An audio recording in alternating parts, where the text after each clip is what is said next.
Feel the waves cut through me, hypnotized. Hey guys, it's me, Betty Jean, here again with another first impressions. I swear I don't just buy makeup every day of my life. This was just a really hot month for new palettes. Today I did a Playdate first impressions with the beautiful Morphe Jaclyn Hill palette. Created this look right here. If you want to hear my thoughts on this palette and see how I created this look, then just keep watching. I finally got the Jaclyn Hill palette. I missed the first go around because I was too slow. But now I have it and we're gonna do a first impressions on it. This is what it looks like. I haven't touched it yet. Mackenzie's here today. What do you think? So I'm gonna swatch them and see if they feel as good as everybody else has been saying, if they're way better than other Morphe shadows.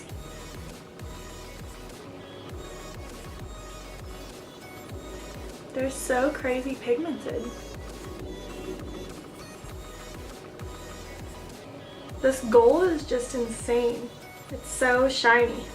So far they do feel a lot different than other Morphe shadows, which I really didn't think.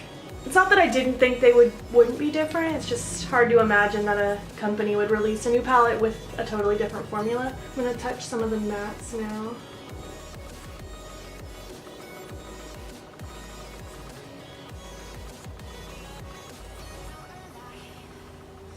These mattes are pretty nice. And they're pretty consistent. They all swatched pretty much the exact same. So that's pretty cool. Now that I touched them, I want to dive in with my brushes and create a look. As usual with these Playdate videos, I don't know what look I'm going to create. I'm just going to roll with it. I think I'm going to play with that blue shade though. It's catching my eye. My eyes are already primed and set as usual. With my R37, I'm going to dip into MFEO. And I'm just going to start buffing that in the crease as my transition shade.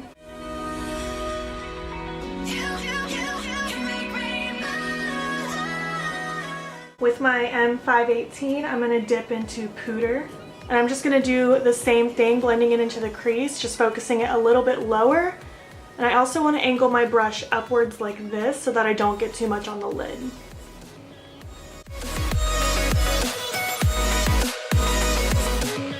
So far these mattes are blending incredibly. They're taking like no effort. I had really high expectations for this palette for all the hype that it had and how fast it was selling out. And so far I'm pretty impressed actually. I didn't think this palette would be bad, don't get me wrong. I was just worried it wasn't going to meet my expectations.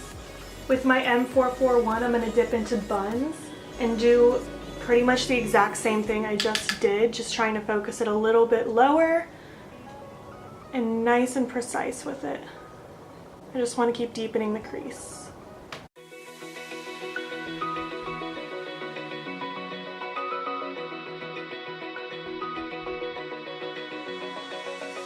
With my E17, I'm going to dip into Chip. Now that I've been playing with some of these in my crease, I think I want to do kind of a cut crease look. I'm not going to go too much into detail on how I do that, just because I want to do a really in-depth one in the future, and I'm still kind of trying to perfect how I do them. So we're just going to roll with it together. Doing the same technique, I want to keep my brush angled upwards. I'm just going to start in the outer portion of the crease and just start working that in. They're so pigmented and creamy, it's crazy. So far I've found zero inconsistencies with the formula. If anything, it just keeps getting better.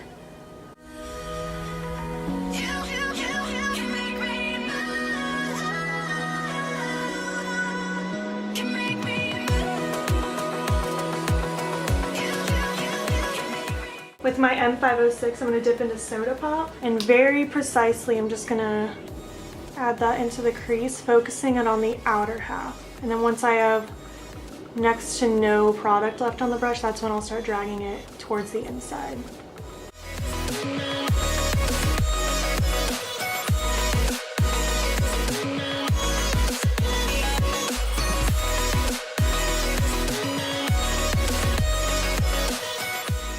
Taking my Tarte Shape Tape Concealer and this tiny angled brush from NYX. I'm going to use that to start carving out my lid. And I like to try to look forward and start from the inside and just work my way up, and then I kind of start from the outside and meet it in the middle.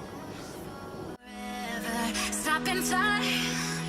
Yeah, I'm surrendering. Hold tight, chemicals collide. There isn't a matte bone colored shadow in this palette, so I'm just taking any bone colored shadow and packing that all over the lid to set that concealer. I'm going to do the same to the other eye and then I'll be right back. Using my M213, I'm going to start by dipping into Beam, and I'm just going to start kind of packing that on that very inner portion of the lid area.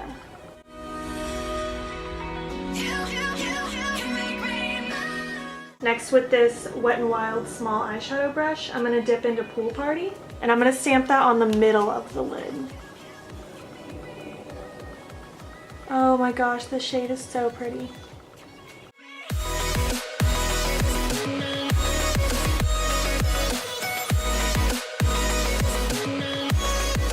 Using this e.l.f. eyeshadow brush, I'm going to dip into Twerk, and I'm going to focus that on this outer portion of the lid.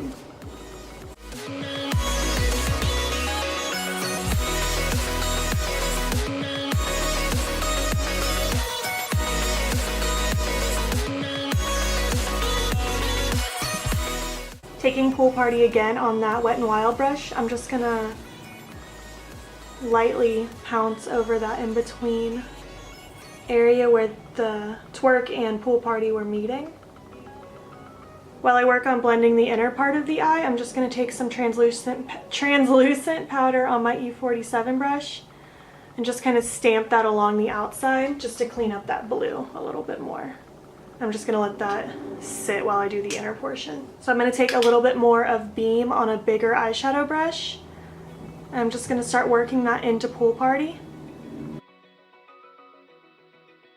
And just slowly packing on top of where those two shades meet to help them blend. And honestly, these shades blend so easy that you don't have to work too hard. For the lower lash line, I'm just going to start with my E18 and take some of Buns and just buff that all along the lower lash line. Using that same brush, I'm going to dip into Twerk again. And starting at the very middle of my lash line, lower lash line, I'm just going to start working it in there, and then when I have basically no product on the brush, I'll start smudging it out on both sides. With my M213, I'm going to take Beam again and just heavy highlight my inner corners just so they're nice and bright. And now you could totally leave it like this. You could do a winged liner and lashes like I'm about to do, but I also want to do one more thing just to make it a little more fun.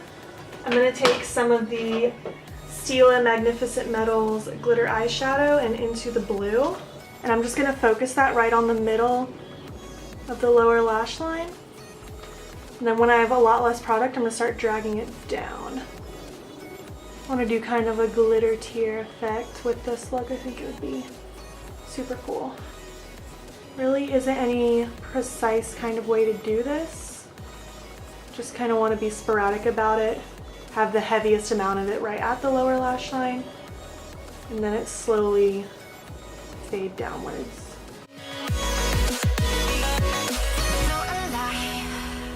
Make it last forever. Stop in time. Yeah, I'm gonna go put on liner and lashes, and then I will be back to give you my final thoughts. collide. Hold tight, hold tight, hold tight. So this is the full look. I hope you like it. I had a lot of fun creating this look.